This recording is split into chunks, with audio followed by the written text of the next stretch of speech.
बनाते हैं।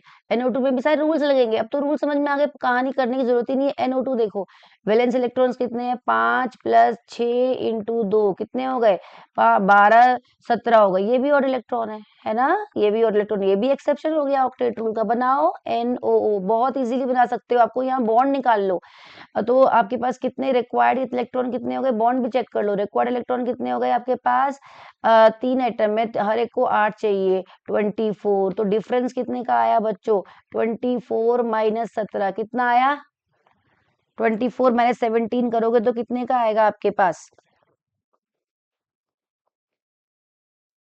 चेक करो चेक करो, 24 - 17 करोगे तो कितने, चेक करो बेटा, कितना आएगा, 7 इलेक्ट्रॉन्स, राइट। एक तो बॉन्ड नहीं बनाएगा, 6 बनाएंगे, तो कितने बॉन्ड बनने चाहिए, 3 बॉन्ड बनने चाहिए। तो आइडिया आपको लग गया है, 3 बॉन्ड मतलब ऑक्सीजन के साथ क्या है। और आपको रूल पता है, ऑक्सीजन कितने कैरी करता है, 1 2 3 4 5 6 वैलेंस इलेक्ट्रॉन्स, ये भी 6 करेगा, 1 2 3 4 5 6। बस अब जो मैंने रूल बता दिया, अगर वैसे करोगे तो बिल्कुल ही आसान है, कुछ सोचने की जरूरत ही नहीं है। देखो, एक के जब और नाइट्रोजन 2 ऑक्सीजन का जुड़ा होता है तो एक के साथ बनाता है वो डबल बॉन्ड और दूसरे के साथ बनाता है वो कोऑर्डिनेट बॉन्ड। कोऑर्डिनेट में नाइट्रोजन डोनर होता है और ऑक्सीजन एक्सेप्टर होता है, लेकिन ऑक्सीजन लेता है पर उसके साथ शेयर नहीं करता, डबल बॉन्ड में शेयर करता है।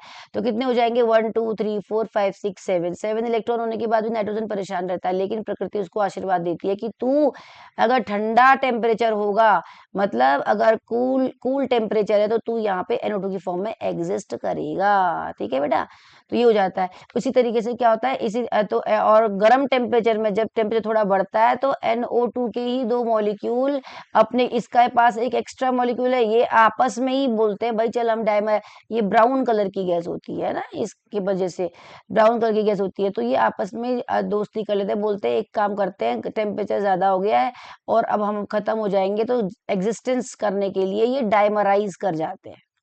ठीक है, डाइमराइज कर जाते हैं तो N2O4 बन जाता है। होते दोनों ही एसिडिक है, ये भी एसिडिक है और ये भी एसिडिक है, लेकिन लोन पेयर खत्म, मतलब और इलेक्ट्रॉन खत्म होने की वजह से ये कलरलेस हो जाता है।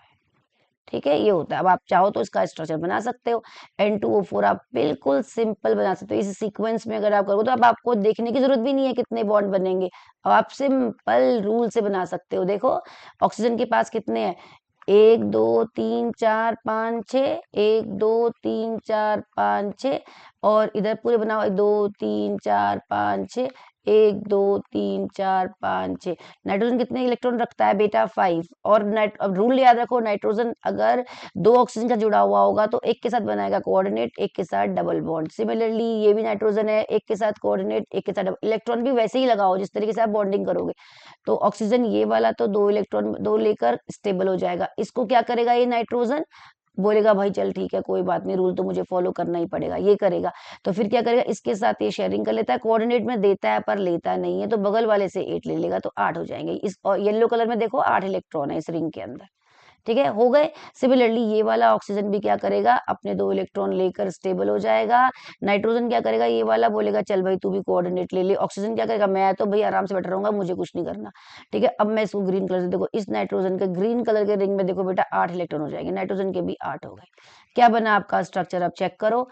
एन क्रॉस चेक करेंगे, अब स्ट्रक्चर बनाने के बाद बॉन्ड क्रॉस चेक करेंगे। ठीक है, एन हो गया, ये हो गया डबल बॉन्ड ओ, और ये हो गया कोऑर्डिनेट मेरा ये, और ये हो गया मेरा डबल बॉन्ड ओ, और ये हो गया मेरा कोऑर्डिनेट। तो अब ये कोऑर्डिनेट बॉन्ड दोनों नीचे की तरफ है, क्या मैं इनको डायगोनली अपोजिट नहीं कर सकती हूँ, देखो ये ऐसे भी तो पॉसिबल है। तो ये बन गए इसके रेजोनेंस स्ट्रक्चर्स, और जो रिमेनिंग इलेक्ट्रॉन्स है ये बन गए रेजोनेंस, और जो इलेक्ट्रॉन्स है वो आप दिखा सकते हो। यहाँ जब कोऑर्डिनेट होता है तो 6 के 6 होते हैं, जब डबल बनाता है तो 4 होते हैं, डबल बनाता है तो 4 होते हैं, कोऑर्डिनेट होता है 6 के 6 होते हैं।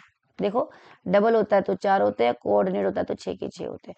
डबल होता है तो 4 होते हैं, कोऑर्डिनेट होता है तो 6 के 6 होते हैं। चेक करो, 1 2 3 4, आप चाहो तो 4 बनाकर पॉजिटिव चार्ज रख सकते हो, इसके ऊपर नेगेटिव। 1 2 3 4 प्लस बनाकर लेकर ओवरऑल चार्ज 0 होगा। ठीक है बेटा, ये बन गया रेजोनेंस स्ट्रक्चर। अब चेक करो, यहाँ पर चेक करते चलो, क्या था, इलेक्ट्रॉन्स कितने, वैलेंस इलेक्ट्रॉन्स कितने होंगे, N2O4 में बताओ, इसमें 5 × 2 + 4 × 6 कितने गिनो, 10 + 20 24 34 होंगे वैलेंस इलेक्ट्रॉन, राइट। और चाहिए कितने रिक्वायर्ड इलेक्ट्रॉन, रिक्वायर्ड गिनो कितने होंगे, 8 9 10 इलेक्ट्रॉन, 10 एटम है, 4 5 6 एटम है, सॉरी 6 एटम है और हर एक को 8 चाहिए, कितने हो गए 48। और 48 माइनस डिफरेंस कितने का आया 34, कितना करेंगे 4 और 114, कितने बॉन्ड होने चाहिए 7 बॉन्ड्स, गिनना जरा, बने 7 बॉन्ड 1 2 3 4 1 2 3 4 5 6 7, देखो 7 बॉन्ड बने हुए हैं। इलेक्ट्रॉन कितने होने चाहिए इनके पास बैलेंस, पूरे के पूरे 34, गिनो बच्चों है कि नहीं है, 1 2 3 4 5 6 7 8 9 10 11 12 13 14 15 16 होंगे ना यहाँ पर 2 इलेक्ट्रॉन ये थे, ठीक है। और यहाँ पर एक ये था, ये वाले इलेक्ट्रॉन, एक बॉन्ड में 2 इलेक्ट्रॉन होते हैं, गिनो, ये देखो 1 2 1 2 3 4 5 6 7 8 9 10 11 12 13 14 15 16 17 18 19 20 21 22 23 24 25 26 27 28 29 30 31 32 33 34, देखो है ना। तो हमारा बिल्कुल स्ट्रक्चर सही है, आप चाहे ऐसे बनाओ चाहे ऐसे बनाओ। ये बना आपका N2O4।